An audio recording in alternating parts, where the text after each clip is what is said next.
பார்த்ததும் கும்பிட வைக்கும் கோயில் கோபுரம், அன்பு பாசத்தில் கும்பிட வைக்கும் மனமும் கோபுரம். உயர்ந்து நிற்கணும் அன்பால், உலகம் வணங்கணும் பண்பால். கோபுரம் மனமே கோபுரம், கோபுரம் குடும்பம் கோபுரம்.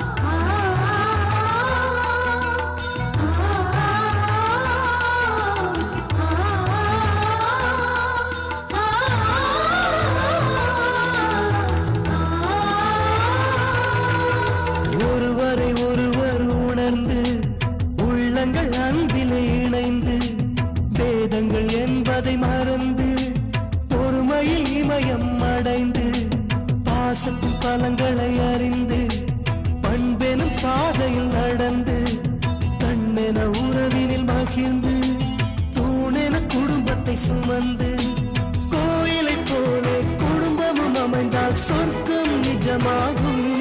கூட்டு குடும்பத்தின் பொறுமை உணர்ந்திடும் போது கோபுரம் போலாகும். கோபுரம் மனமே கோபுரம்,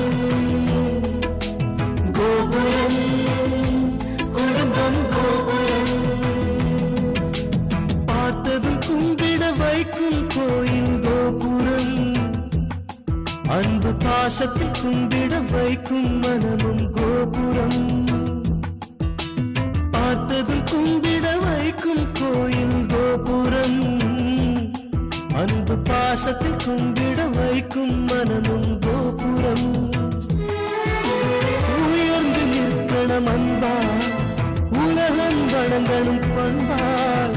கோபுரம் மனமே கோபுரம்,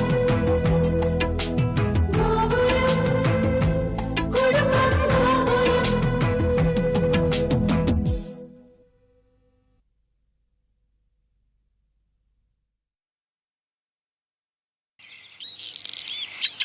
லாஸ்ட் டைம் செக் ரிட்டர்ன் ஆயிடுச்சு சார்.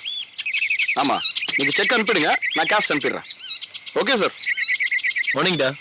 ஜோ, நாளைக்கு ஷூட்டிங் வேண்டிய ஏற்பாடுலாம் பண்ணிட்டியா? பண்ணிட்டேன். எல்லாம் ஃபைனல் செக்கிங் முடிச்சிடு. அப்புறம் இந்த கேமரா கேசட்லாம் நீ பர்சனலா இருந்து செக் பண்ணணும், இல்லைனா நிச்சயமா பிரச்சனை ஆயிடும். அப்புறம் காலையில் 6 மணிக்கு ஃபர்ஸ்ட் ஷாட்ரா. ஓகே, வெடிகாலம் 5 மணிக்கு நாங்கள் இருப்பேன். கரெக்டாக வந்துரு, புரியுதா?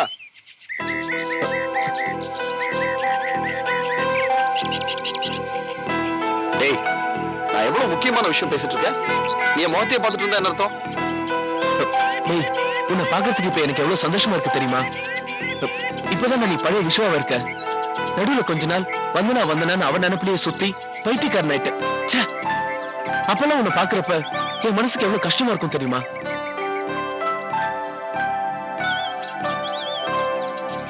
இப்பதான் நீ பொறுப்பா அதுல இருந்து மீண்டு அது எல்லாத்தையும் மறந்துட்டு பிசினஸ்ல கான்சன்ட்ரேட் பண்ற. ஜோ, நான் இதெல்லாம் பண்ணித்தான் ஆகணும் ஜோ. எனக்கு கீழே 20 பேர் வேலை பார்க்குறீங்க. மாசம் மாசம் உங்களுக்கெல்லாம் நான் சம்பளம் கொடுத்தாகணும். அது அவ்வளோ ஈஸி இல்லை. அதுக்கு நான் சம்பாதிக்கணும். அதனால தான் இந்த கான்சன்ட்ரேஷன். அதுக்காக என் அடி மனசுல எரிஞ்சுக்கிட்டு இருக்கிற அந்த நெருப்பு அணைஞ்சிடுச்சுன்னு மட்டும் நினைக்காத. அது என்னைக்குமே அணையாது.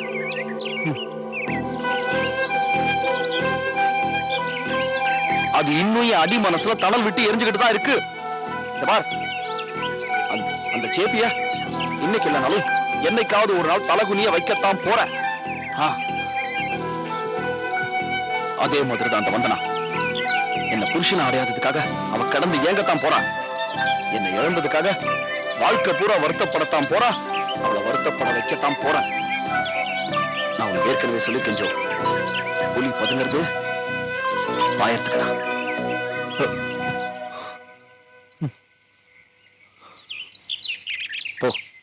போய் நாளைக்கு ஷூட்டிங் வேண்டிய ஏற்பாடெல்லாம் கவனி போ. நான் அப்புறம் வந்து பார்க்குறேன்.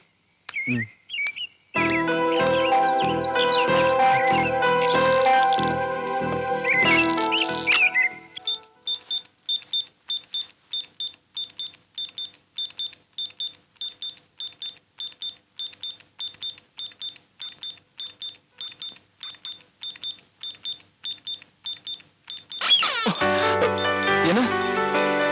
Good morning. டைம் என்னாச்சு தெரியுமா? 6:30. Good morning. நான் எழுப்ப சொல்லியே. நானே தான் எழுப்புனேன். என்னது? நீங்க சுத்தமா மறந்துட்டீங்க. அதை ஞாபகப்படுத்துறதுக்காக தான். இதுக்கு முன்னாடி காலையில எழுந்திருச்சு நீங்க டென்னிஸ் பிராக்டிஸ் போவீங்களே, அதெல்லாம் என்னாச்சு? நடுவுல உங்க வாழ்க்கையில கொஞ்சம் குழப்பம். அதான் சரியாயிடுச்சே. நான் இருக்கேன்ல, இனிமே உங்க லட்சியத்தை தொடங்கலாமே. 5 நிமிஷம் தான், அதுக்குள்ள ரெடி ஆயிடணும்.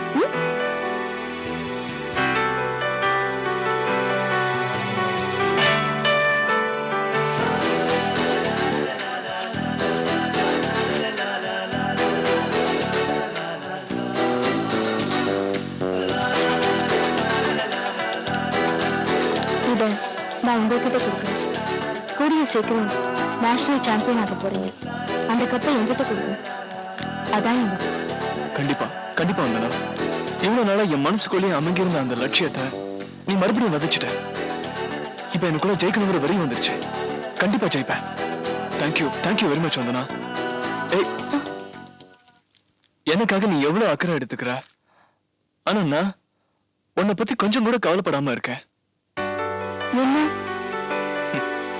உன்னோட லைஃப் ஆம்பிஷனே தனியா ஒரு ஆட் ஏஜென்சி நடத்தணுங்கிறதா. நம்ம ஹனிமூன் போனப்போ என்கிட்ட தனியா சொன்னியே, அதெல்லாம் மறந்துட்டியா?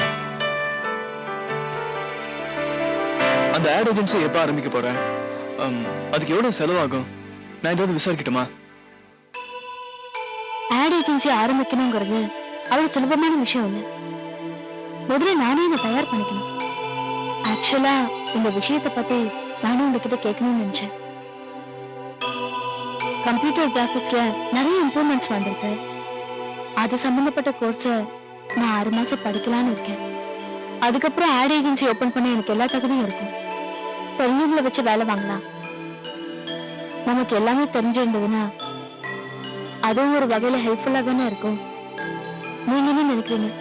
என்ன வந்தனா, என்ன பேசுற? உன்னோட லட்சியத்துக்கு நடுவுல நானும் எங்க அப்பாவோ யாரும் குறுக்கிட மாட்டோம்.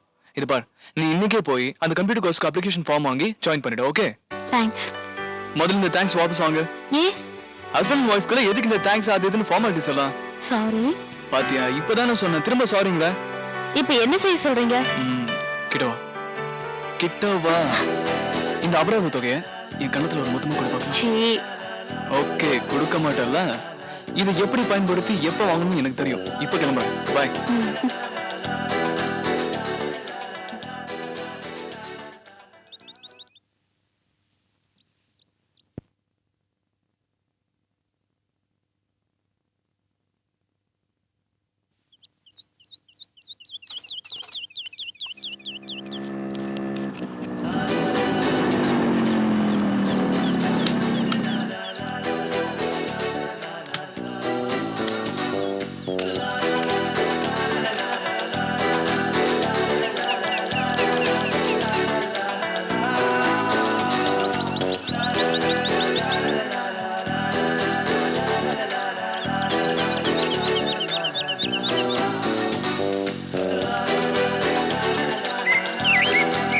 ரவி, டேய் ஆனந்த், என்னடா ஆச்சரியமா இருக்கு?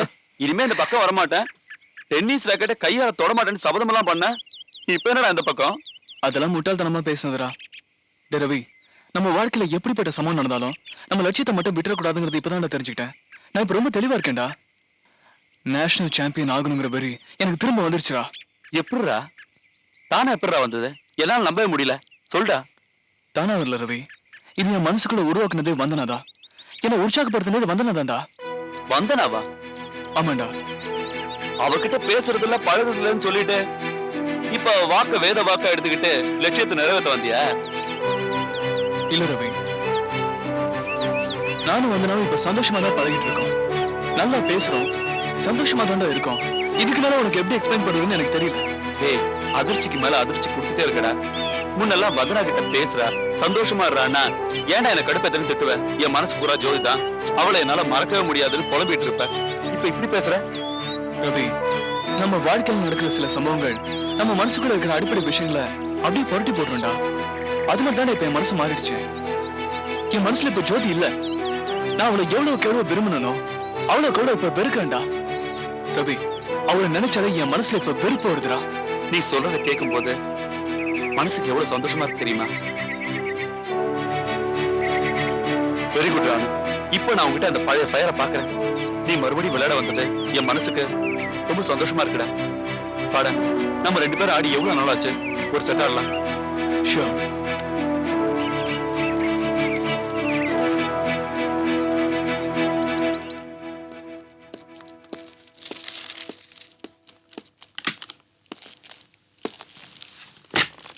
Hello brother, good morning. Very good morning. ஏய், என்னது? என்ன இதுவா? பிரதர், அப்பா எனக்கு கொடுத்த 1 லட்சம் ரூபாய். இத என் ரூம்ல வச்சுக்க முடியல. நீ ஆடிட்டு தானே, உன்கிட்ட கொடுத்தா சேஃபா இருக்கும்னு தோணுச்சு, அதான் கொண்டு வந்துட்டேன். நீ என்ன பண்ற, இதை இங்கேயே வச்சுக்கோ, இல்ல ஏதாவது பீரோல வச்சுடு. நான் தேவைப்படும் போது வாங்கிக்கிறேன். பணத்தை பார்த்த உடனே ஃப்ரெண்ட்ஸுங்களை கூட்டிட்டு போயிட்டு ஏதாவது பார்ட்டி கொடுக்கலாமா, இல்ல வெளியில எங்கேயாவது போலாமான்னு குரங்கு மனசனை போட்டு ரொம்ப டிஸ்டர்ப் பண்ணிச்சு. உங்ககிட்ட கொடுத்தா சேஃபா இருக்கும்னு தோணுச்சு, அதான் கொண்டு வந்துட்டேன். நீ ஏன் இதை பத்திரமா வச்சுக்கோ. இதை தவிர எனக்கு வேற எந்த ஐடியாவும் தோணல. இது எதுக்கிட்ட என்கிட்ட கொடுக்குற? பேங்க்ல போட்டு வைக்க வேண்டியதானே? பேங்க்கா? பேங்க்லேருந்து எனக்கு பணம் எடுத்து தான் பழக்கம், போட்டு பழக்கமே கிடையாது. அதை தவிர இந்த பேங்க் ப்ரொசீஜர்ஸ் அது இது சே ரொம்ப போரிங். அதை பத்தி எனக்கு எதுவும் தெரியாது. தெரிஞ்சுக்கோ. எப்போ தெரிஞ்சுக்க போற? எப்போ உன் மனசுல ஒரு பிசினஸ் ஆரம்பிக்கணும், பணம் சம்பாதிக்கணுங்கிற என்ன வந்துச்சோ அப்போ இதை பத்திலாம் தெரிஞ்சுக்கணும்ல. ஓகே, வெயிட் பண்ணு. நானே உன்னை ஒரு பேங்க்கு கூட்டிட்டு போறேன். அங்க ஒரு அக்கௌண்ட் ஓபன் பண்ணி தரேன். அந்த அக்கௌண்ட்ல இந்த பணத்தை போட்டுரு. அண்ணன் சொன்னா கரெக்டா தான் இருக்கும். ஓகே. அம்மா, காலேஜ் போயிட்டு வரேன். டிஃபன் சாப்பிட்டு போமா. வேண்டாம்மா, அட்லீஸ்ட் காஃபியா குடிச்சிட்டு போ. டைம் இல்லம்மா. அவளுக்கு காலேஜுக்கு போற அவசரமா இல்ல வேற யாராவது பார்க்க போற அவசரமான்னு தெரியல. அவளை போய் நீ காஃபி சாப்பிட சொன்னா எப்படி? என்னப்பா சொல்றீங்க? இல்ல நினைப்பு காலேஜ் மேல இருக்கா இல்ல காதல் மேல இருக்கான்னு கேட்டேன். என்னப்பா இப்படியெல்லாம் பேசுறீங்க? படிப்பு தான்ப்பா எனக்கு முக்கியம். நான் நல்லா வரணும்னு எவ்வளவு கற்பனை பண்ணி வச்சிருக்கீங்க. நானும் ஒரு லட்சியத்தோடு தான்ப்பா படிச்சுட்டு இருக்கேன். இப்ப நான் காலேஜுக்கு தான் போறேன். உங்க பொண்ணு ரொம்ப பொறுப்பானவ. உங்க பொண்ணு மேல நம்பிக்கை வைங்க.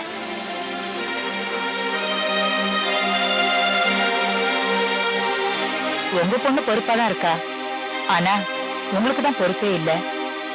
என்ன, எனக்கு பொறுப்பு இல்லையா? பின்ன நாளைக்கு கல்யாணத்துக்கு போகணும். அதுக்கு அபிராமி அழைச்சிட்டு போலான்னு இருக்கேன். ஆனா எப்படி போறதுன்னு தெரியல. நான் ஒண்ணும் தடை சொல்லலையே. எந்த கல்யாணத்துக்கு வேணாலும் நீங்க போங்க. என்னால முடிஞ்சாதான் நான் வருவேன்னு சொல்லியிருக்கேன். தடை ஒண்ணும் சொல்லல, ஆனா அங்க போயிட்டு சும்மா எப்படி? என்னது, என்ன தயக்கம்? பொண்ணோட நகையெல்லாம் அடகு வச்சிட்டீங்க. மும்பைக்கு போயிட்டு வந்து மீட்டு தரேன்னு சொன்னீங்க. இப்போ அந்த நகையெல்லாம் இல்லாம வெறும் கழுத்தோட அவளை எப்படிங்க கல்யாணத்துக்கு அழைச்சிட்டு போறதுன்னு தான். இப்ப அந்த நகை தான் வேணும். உங்ககிட்ட வேற நகையே இல்ல. ஏதாவது ஒரு சாக்கு வச்சு என்ன குத்தி காட்டணும்.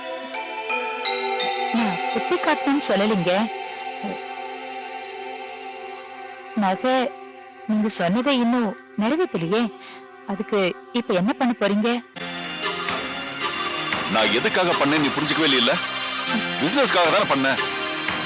அதையே நீ புரிஞ்சுக்க மாட்டேங்கிற. நகை நகை நகை, உனக்கு தெரிஞ்சதெல்லாம் நகை தான். என் மேல உனக்கு நம்பிக்கை இல்ல. தோத்துருவேன் பயம். உன் புருஷன் ஜெயிப்பான் நம்பு.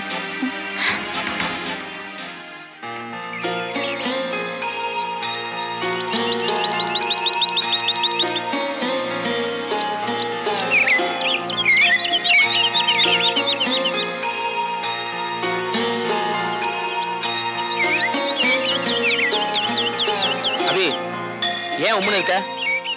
பின்ன நான் தான் உன்னை எப்ப பார்க்கணும்னு நினைக்கிறேனோ அப்ப போன் பண்றேன்னு சொன்னல. நீ எதுக்கு காலேஜ்க்கு வந்து என்னை இங்க கூட்டிட்டு வந்த? நான் எங்க அப்பா கிட்ட காலேஜ்க்கு தான் போறேன், படிப்பு தான் எனக்கு முக்கியம். நான் ஒன்னும் அருளை பார்க்க போலன்னு சொல்லிட்டு வந்தேன். நீ என்னடான்னா என்னை கூட்டிட்டு வந்து இங்க உட்கார வச்சுட்டேன். ஏய், நீ உன் வீட்டுல உங்க அப்பா கிட்ட என்ன பேசணும் எனக்கு என்ன தெரியும். ஏதோ உன்னை பார்க்கணும்னு தோணுச்சு. என் வீட்டுல நடந்த சில இன்சிடென்ட்ஸை உங்ககிட்ட ஷேர் பண்ணிக்கலாம்னு நினைச்சேன். அதான் வந்தேன். ரொம்ப அழுற்றிய. சரி சரி, வீட்டுல என்ன நடந்துச்சுன்னு சொல்லு. எவ்வளவோ நடந்துச்சு. ஆனா நீ மூட் அவுட் பண்ணிட்ட. உனக்கு எதுக்கு சொல்லணும்? இந்த கோவத்துக்கு ஒன்றும் குறைச்சல் இல்ல. பரவாயில்ல சொல்லு. இன்னைக்கு எங்க அப்பா என்ன ரொம்ப அப்செட் பண்ணிட்டார் தெரியுமா. உன்னை லவ் பண்ற விஷயம் தெரிஞ்ச உடனே அவர் பயங்கரமா திட்டுவாருன்னு நினைச்சேன். ஆனா வீட்டுல இருக்கிறவங்க எல்லாருமே எனக்கு ரொம்ப சப்போர்ட் பண்ணாங்க. அது மட்டும் இல்லாம 1 லட்சம் ரூபாய் பணத்தை வேற கொடுத்து இதை வச்சு ஏதாவது தொழில் செஞ்சுக்கோன்னு சொல்லிட்டாரு. அந்த ₹1,00,000 அப்படியே வச்சிருக்கியா இல்ல செலவு பண்ணிட்டியா? பாத்தியா, நம்பிக்கையே இல்லை உனக்கு என் மேல. பொம்பளைங்க எல்லாருமே இப்படித்தான். அந்த பணத்தை அப்படியே அண்ணன் பிரவீன் கிட்ட கொடுத்துட்டேன். அவனும் என்ன பேங்க்குக்கு கூட்டிட்டு போய் ஒரு அக்கௌண்ட் கிரியேட் பண்ணி கொடுத்துட்டான். இப்போ என் பேர்ல அந்த பெரிய அமௌண்ட்டை போட்டிருக்கேன்.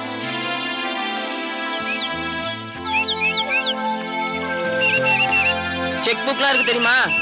இனிமேல் யாராவது என்ன பணம் கேட்டா செக்கா தான் கொடுப்பேன். ஆனா அந்த பணத்தை வச்சு என்ன பிசினஸ் ஆரம்பிக்கிறது தான் தெரியல. உனக்கு ஏதாவது ஐடியா தான் சொல்ல. ஓ, ஐடியா கேட்க தான் கூட்டிட்டு வந்தியா? நான் யோசனை பண்ணி சொல்றேன். அப்புறம் ஐடியா கேட்கிறேன் அது இதுன்னு சொல்லிட்டு சும்மா சும்மா மீட் பண்ணலாம்னு நினைக்காத. எங்க அப்பா சொல்லாத ஒரு கண்டிஷனை இப்ப நான் சொல்ல போறேன். என்ன? இனிமே நம்ம சண்டே மட்டும்தான் மீட் பண்ணணும். அதுவும் அன்னைக்கு 1 hour மட்டும்தான் பேசணும். ஏய், என்ன லவ்வுக்குலாம் ரேஷன் போடுற? ஆமா, அப்படிதான். நம்ம லட்சியம் நிறைவேறணும். எங்க அப்பா சொன்ன கண்டிஷனை நீ நிறைவேற்றணும். உங்க அப்பா கொடுத்த பணத்தை வச்சு ஏதாவது தொழில் ஆரம்பிக்கணும். சும்மா சும்மா நம்ம மீட் பண்ணிட்டு இருந்தோம்னா உன் கான்சென்ட்ரேஷன் டைவர்ட் ஆயிடும். உன் கான்சென்ட்ரேஷன் அந்த தொழில தான் இருக்கணும். என் கான்சென்ட்ரேஷன் என்னோட படிப்புல தான் இருக்கும். அதனால நம்ம சண்டே 1 நாள் மட்டும்தான் மீட் பண்றோம். ஓகே, பாய். ஏய் ஏய், அபி அபி,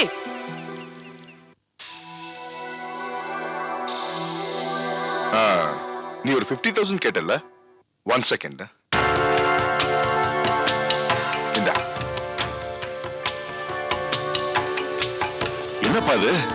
நான் 50,000 ரூபாய் தானே கேட்டேன். அதான் சொன்னேன்ல, வீட்டு நகையெல்லாம் அடகு வச்சுட்டு மும்பை போயிட்டு வந்தேன். எனக்கு வர வேண்டிய பணம் கொஞ்சம் லேட் ஆயிட்டு இருக்கு. ஒய்ஃப் வேற நகையை திருப்பி கொடுக்கணும் ஓயாம கேட்டுட்டே இருக்கா. அதான் உங்ககிட்ட ஒரு 50,000 ரூபாய் பணம் வாங்கி திருப்பி கொடுத்துடலான்னு பார்த்தா 50,000 ரூபாய் கேட்டா 1 லட்சமா தர்ற. ஏன்பா, உனக்கு எனக்கும் பிசினஸ் டீலிங் இருந்துகிட்டு தானே இருக்கு. அப்படியே இது கரெக்டா பேசுற. 1 லட்சம் ரூபாய் எடுத்துக்க. நீ இது பார், நீ அடகு வச்ச நகையை வாங்கி கொடுத்தினா சந்தோஷப்படுவாங்க. அதோட 4-5 நகையை புதுசா வாங்கி கொடுத்தினா வீட்டுல ட்ரீட்மெண்ட்டே வேற மாதிரி இருக்கும். யோ, என்னையா பேசுற? என்னது பேசுறதுல என்ன தப்பு இருக்கு? எடுத்துக்கிய பொண்டாட்டிய சந்தோஷப்படுத்திய. அவங்களுக்கு நகை புடவை இந்த மாதிரி விஷயங்கள்லாம் சென்டிமெண்டா ரொம்ப பிடிக்கும். அந்த விஷயத்துல அவங்க போதும் போதும்னு சொல்ற அளவுக்கு நாம திருப்திப்படுத்தணும். அதுக்கப்புறம் நீ எந்த ப்ராஜெக்ட்ல இறங்கினாலும் சரி, அவங்க கேள்வியே கேட்க மாட்டாங்க. நீ சொல்றதும் ஒரு வகையில கரெக்ட் தான் தோணுது. சரி, இதை என் கணக்குல எழுதிக்கிறியா? தாராளமா. இந்தா, இதுல ஒரு சின்ன கையெழுத்து போடு.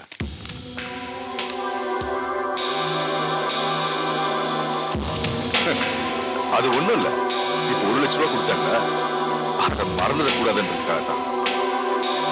சும்மா போடுப்பா.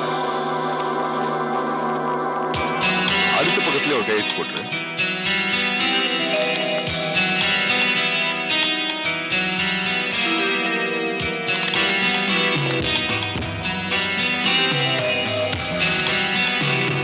தேங்க்ஸ்பா. அப்ப நான் வரேன். ஓகேப்பா, வா.